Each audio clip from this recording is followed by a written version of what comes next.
And quickly, there was a realization that those feet, 40 people times 2 feet, that's 80, going back and forth, that's 160 paths going across the same area. All it takes is 50 passes to kill the plants on the dunes. So once that information was sort of planted together, no pun intended, with the occurrence of those buses, they realized we can't have 400 pathways. That's going to blow out the dune. The dune's not going to be stable. It's going to start building up on the road and then eventually on the cottages inland. So they realized there needs to be something done, and that was where the impetus for the management plan for the dunes at Sauble Beach.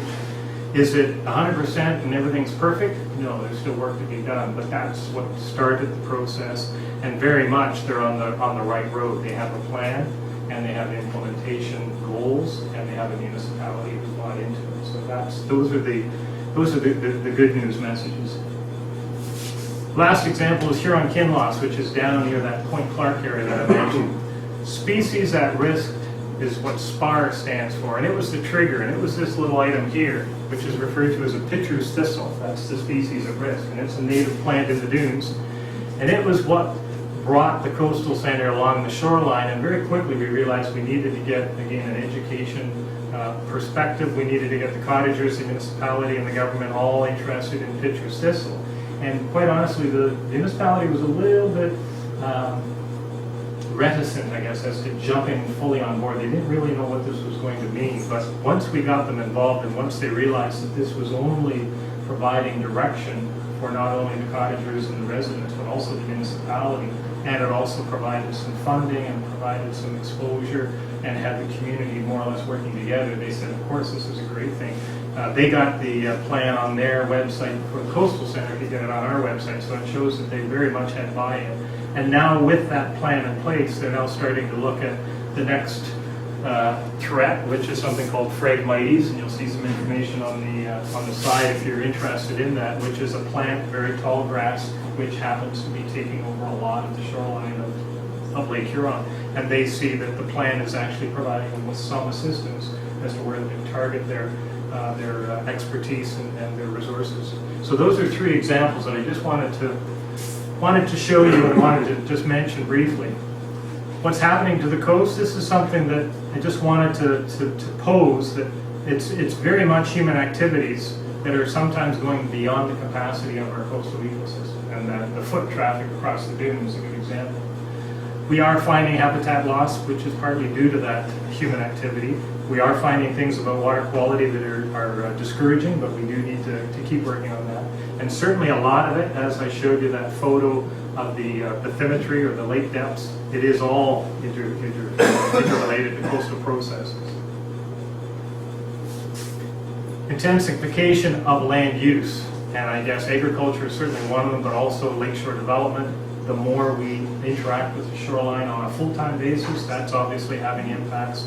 And the other thing I call it is urban values on the coast. And when I say urban values, I'm really meaning expectations. Here's an example. I showed it last year, so those people that were at the presentation last year, this is in Grand Bend, and this is a landowner who is hell-bent on getting grass growing, turf grass, on his chunk of sand, knowing full well that the sand, water just percolates right through. It's very hard to hold sand. You need to bring in topsoil and clay and different things.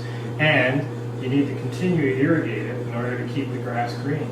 This is not a plant that's native to the area. It's not an expectation that you should have in this environment that you're going to have a green lawn in front of your cottage. So this is what I mean by urban expectations. Is it doesn't fit with the environment. You have to learn to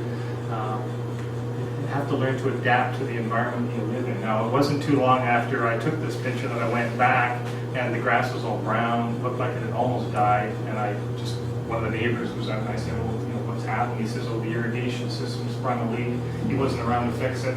Within, I think, 2 days, the grass had all died just because of the harsh conditions on a shoreline where the sun is beating down, and obviously, again, it's not an area that's right for that type of thing. In Oliphant, these are some of the issues that have already been spoken about. Damage from uncontrolled vehicle use, people not knowing where they should drive and shouldn't drive. That's one thing that is already well documented.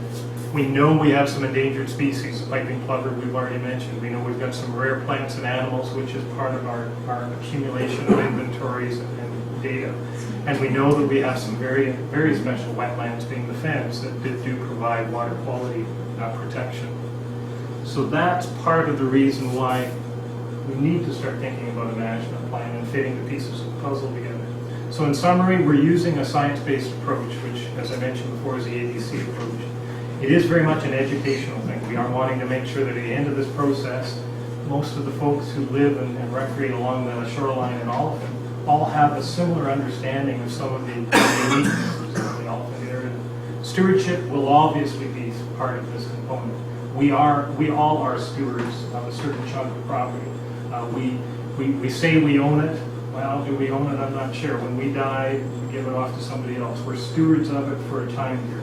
And certainly from a geologic standpoint, it's a short time period. We, in order to make this work, we make sure that it at least is aware of the goals of the municipality. We need to keep that in mind, because at the end of the day, our municipality is going to be approached with the management plan if they're not already involved in it, and certainly there will be some implications to them.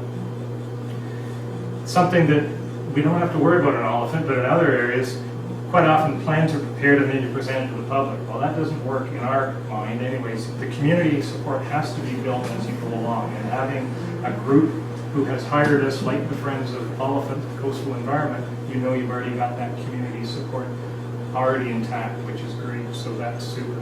And last but not least, we do a horrible job of celebrating successes, and that's something that we'll make sure that we do. Just because in a lot of cases, these things take time, they take a lot of effort, and again, if you don't celebrate, this is the kind of thing that you won't get more people attracted to if, in fact, you're not doing that. So I'm a firm believer in celebration.